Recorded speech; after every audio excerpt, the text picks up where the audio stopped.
حبايبي عاملين ايه بقى؟ النهارده هنعمل معاكم الراي بقى. بصوا جمال الراي.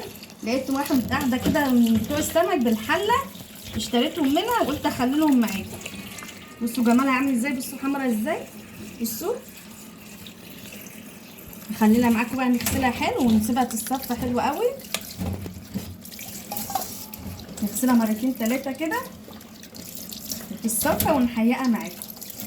حبايبي هحيق معاكم بقى الراي. دي 4 معالق ملح ومعلقتين شطه حراقه.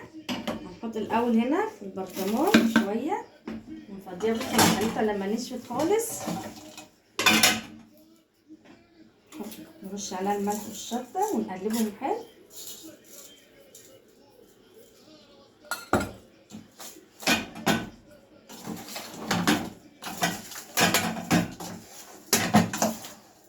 نغرقهم كده في الشطه والملح. دي بقى بيبقى طعمها جميل قوي، اسمها راي. عندنا احنا بيبيعوها في السوق بالحلل كده، وهو عندنا الصيادين بيصطادوها واحنا نشتريها منهم.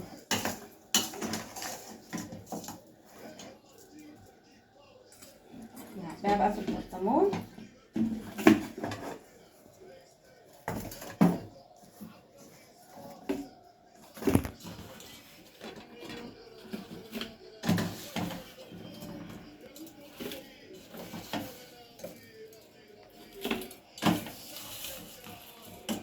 انا عبيتها اهي في البرطمان. احط عليها الزلطايه دي عشان اتقلها. او الاول نحط كيس كده نغطيها كلها كده بالكيس من جوه.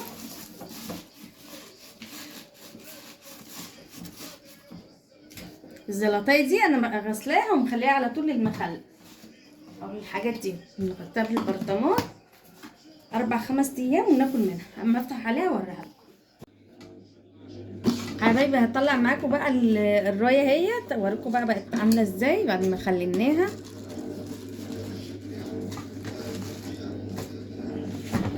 بصوا الماء اللي نازله منها.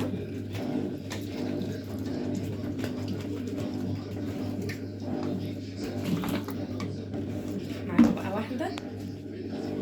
بصوا قلبها احمر اهي، بقى قلبها احمر وجميل ازاي. بصوا بيبقى طعمها جميل وحمرا ازاي من جوه بألف هنا.